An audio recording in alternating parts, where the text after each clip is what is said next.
Good morning everybody. आज हम भारत की जनसंख्या नीति यानी पॉपुलेशन पॉलिसी इन इंडिया के बारे में चर्चा करेंगे। स्वतंत्रता प्राप्ति के समय तक जनसंख्या समस्या इतनी विकट नहीं थी, अतः जनसंख्या से संबंधित कोई निश्चित नीति नहीं की गई और योजना आयोग ने 1950 में आर्थिक विकास में मानव संसाधनों के महत्व को देखते हुए उनके विकास पर ध्यान आकर्षित किया। फिर भी प्रथम योजना 1951 से लेकर 56 से तृतीय योजना 1961 से 66 तक जनसंख्या समस्या पर कोई विशेष ध्यान नहीं दिया गया। यही कारण था कि जहां 1951 से लेकर 56 की पहली योजना में परिवार नियोजन हेतु केवल 65 लाख रुपए व्यय करने का प्रावधान किया गया, वहां दूसरी योजना में 5 करोड़ तथा तृतीय योजना में केवल 25 करोड़ रुपए व्यय करने का प्रावधान था, जो सातवीं योजना के 2958 करोड़ के मुकाबले नगण्य था। और देखिए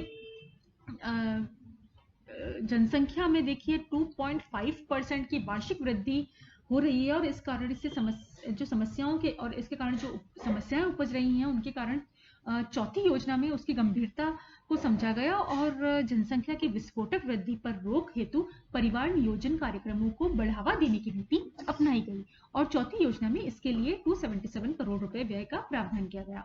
अतः 1951 से मार्च 1976 तक भारत सरकार की जनसंख्या नीति जो है वो मुख्यतः परिवार नियोजन की नीति तक सीमित रही। अब हम देखते हैं 1976 की राष्ट्रीय जनसंख्या नीति यानी नेशनल पॉपुलेशन पॉलिसी ऑफ 1976। 16 अप्रैल 1976 को श्रीमती इंदिरा गांधी सरकार के तत्कालीन स्वास्थ्य और परिवार नियोजन मंत्री डॉक्टर कर्ण सिंह ने नई राष्ट्रीय जनसंख्या नीति की घोषणा की, जिसकी मुख्य बातें जो है सबसे पहला विवाह योग्य आयु में वृद्धि करना। देखिए लड़के और लड़कियों की विवाह योग्य आयु क्रमशः 18 वर्ष और 15 वर्ष से बढ़कर 21 और 18 वर्ष कर दी गई और विवाह के पंजीकरण का भी प्रावधान करने की बात की गई। फिर राज्यों को केंद्रीय सहायता का 8वां हिस्सा मुख्यतः परिवार नियोजन के कार्यक्रमों के साथ संबद्ध किया गया। फिर छोटे परिवारों को सिद्धांत रूप में मान्यता देकर प्रलोभनों की व्यवस्था की गई। फिर नसबंदी करवाने के लिए प्रोत्साहन राशि में वृद्धि की गई।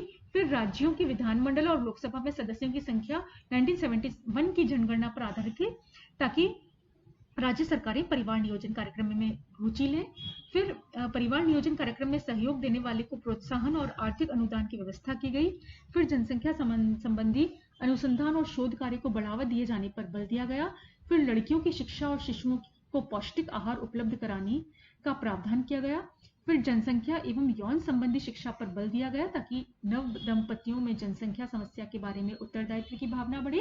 फिर चंदे की रकम को आयकर से मुक्त किया गया। जो चंदे सरकारी गैर सरकारी मान्य संस्थाओं अथवा स्थानीय निकायों को परिवार नियोजन हेतु दिए जाएंगे वे आयकर से मुक्त होंगे। इसके बाद 1977 में राष्ट्रीय जनसंख्या नीति में जनता सरकार ने कुछ संशोधन किए, जैसे देखिए स्वैच्छिक कार्यक्रम जो है वो बना दिया गया इसको परिवार नियोजन कार्यक्रमों को। फिर कार्यक्रम का नाम परिवर्तित करके परिवार कल्याण कार्यक्रम फैमिली वेलफेयर प्रोग्राम रखा गया ताकि लोग उससे स्वतः आकर्षित हो। फिर निःशुल्क उपचार व्यवस्था की गई। परिवार नियोजन के कारण उत्पन्न जो शारीरिक व्याधि है उसका निःशुल्क उपचार का प्रावधान किया गया। फिर परिवार नियोजन के कारण होने वाली हानि की क्षतिपूर्ति हेतु 5000 रुपए तक देने की व्यवस्था की गई। फिर उसके बाद नई राष्ट्रीय जनसंख्या नीति 2000 में फरवरी 2000 में घोषित की गई भारत सरकार द्वारा। और इस नई जो राष्ट्रीय जनसंख्या नीति थी उसके जो प्रमुख उद्देश्य थे, सबसे पहला तात्कालिक जो उद्देश्य था इमीडिएट ऑब्जेक्टिव, वो इस नीति का तात्कालिक उद्देश्य आपूरित क्षेत्रों में पर्याप्त मात्रा में गर्भ निरोधक स्वास्थ्य सुरक्षा ढांचा तथा स्वास्थ्य कर्मियों की व्यवस्था करना है। फिर मध्यकालीन जो उद्देश्य है वो है 2010 तक कुल प्रजनन दर टोटल फर्टिलिटी रेट को 2:1 के प्रतिस्थापन स्तर तक लाना और दीर्घकालिक उद्देश्य जो है वो है 2045 तक जनसंख्या को स्थिर करना। और इस जनसंख्या नीति का उद्देश्य जनसंख्या को ऐसे स्तर पर स्थिर करने का लक्ष्य है जो आर्थिक वृद्धि, सामाजिक विकास और पर्यावरण संरक्षण की दृष्टि से उपयुक्त हो। फिर नई जनसंख्या नीति 2000 की मुख्य बातें जो है देखिए एक और राज्यों की निर्भय सहभागिता सुनिश्चित करने के लिए लोकसभा की संरचना को 2026 तक अपरिवर्तित रखने की घोषणा की गई और दूसरी ओर छोटे परिवार के मानक अपनाने के लिए प्रोत्साहन और प्रेरणा हेतु 16 उपाय का समावेश किया गया है, जैसे राज्यों की जनसंख्या नीति में सहभागिता हो। और जो इसके लिए देखिए नई जनसंख्या नीति में राज्यों की सक्रिय सहभागिता सुनिश्चित करने के लिए लोकसभा में निर्वाचित सीटों की संख्या 2001 के पश्चात 25 वर्ष तक अर्थात 2026 तक 552 ही बनी रहेगी तथा प्रत्येक राज्य से सीटों की संख्या भी यथावत रहेगी। इसके संविधान के अनुच्छेद में 84 में पुनः संशोधन करना होगा ताकि मौजूदा प्रावधान के तहत 2001 तक लोकसभा में राज्यों के निर्वाचित सीटों का निर्धारण 1971 की जनसंख्या के आधार पर किया जाता रहा है। और फिर छोटे परिवार का मानक अपनाने पर प्रोत्साहन और प्रेरणा के 16 उपायों का समावेश जो है नई जनसंख्या नीति में किया गया है। सबसे पहला बाल विवाह निरोधक अधिनियम को कड़ाई से लागू किया जाएगा। प्रसव पूर्व लिंग परीक्षण तकनीक निरोधक अधिनियम को भी कड़ाई से लागू किया जाएगा। गरीबी रेखा के नीचे जीवन यापन करने वाले को 21 वर्ष की निर्धारित आयु के पश्चात विवाह करने पर यथोचित पुरस्कार दिया जाएगा। गरीबी रेखा के नीचे जीवन यापन करने वालों उन परिवारों को 5000 की स्वास्थ्य बीमा की सुविधा दी जाएगी जिनके सिर्फ 2 ही बच्चे हैं और 2 के बाद उन्होंने जो है बंध्याकरण करा लिया हो। निर्धारित उम्र में विवाह के बाद पहले बच्चे का जन्म मां की उम्र 21 वर्ष होने तथा 2 बच्चों के बाद बंध्याकरण करा ले तो ऐसी गरीबी रेखा के नीचे जीवन यापन करने वाले को पुरस्कृत किया जाएगा। ग्रामीण क्षेत्रों में एम्बुलेंस सुविधा उपलब्ध कराने के लिए उदार शर्तों पर ऋण और आर्थिक मदद दी जाएगी।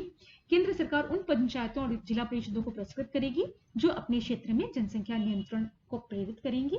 गैर सरकारी स्वयंसेवी संगठनों को इस कार्य में जुड़ने पर प्रोत्साहित किया जाएगा। फिर गर्भपात सुविधा योजना को और मजबूत किया जाएगा। फिर राष्ट्रीय जनसंख्या आयोग का गठन किया जाएगा। फिर नई राष्ट्रीय जनसंख्या नीति में परिवार कल्याण कार्यक्रम और परिवार नियोजन को सर्वोच्च प्राथमिकता दी गई है और स्वेच्छा से परिवार नियोजन को मान्यता इस नीति का आधार बनाया गया है। और नसबंदी और परिवार कल्याण सुविधाओं का विस्तार करने पर जोर दिया गया है। अनुसंधान कार्यों को प्रोत्साहन दिया जाएगा ताकि जनसंख्या नियंत्रण तथा परिवार नियोजन संबंधी शोध कार्य को गति मिल सके। फिर प्रचार प्रसार संगठनों को सुदृढ़ किया जाएगा और राज्य को केंद्रीय सहायता और अनुदान का आधार भी 1971 की जनसंख्या अब 2026 तक जारी रहेगा। और फिर बुनियादी प्रजनन तथा शिशु स्वास्थ्य सेवाओं आपूर्तियों आधारभूत ढांचे संबंधी अपूर्णताओं पर ध्यान देना होगा। फिर 14 वर्ष की जो आयु है उस तक विद्यालय शिक्षा को मुफ्त और अनिवार्य बनाना होगा। फिर शिशु मृत्यु दर को 30 प्रति हजार से नीचे लाना। फिर मातृत्व मृत्यु दर 1 लाख प्रति जीवित जन्म पर 100 से नीचे लाना। टीकों द्वारा रोकथाम वाली बीमारियों के विरुद्ध सार्वभौमिक रूप से टीकाकरण उपलब्ध कराना। कन्याओं के विवाह में देरी को प्रोत्साहन करना।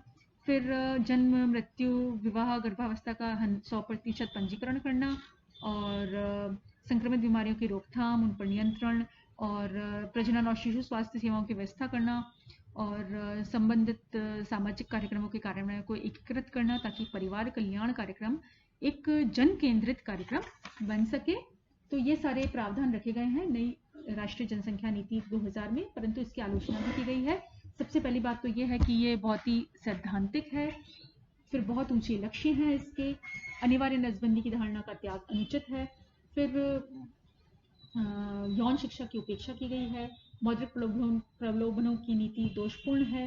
फिर नीति का क्रियान्वयन अकुशल तरीके से किया गया है और कथनी और करनी में अंतर है। सरकार की कथनी और करनी में काफी अंतर होने से जो है वांछित सफलता प्राप्त नहीं हो पाई है।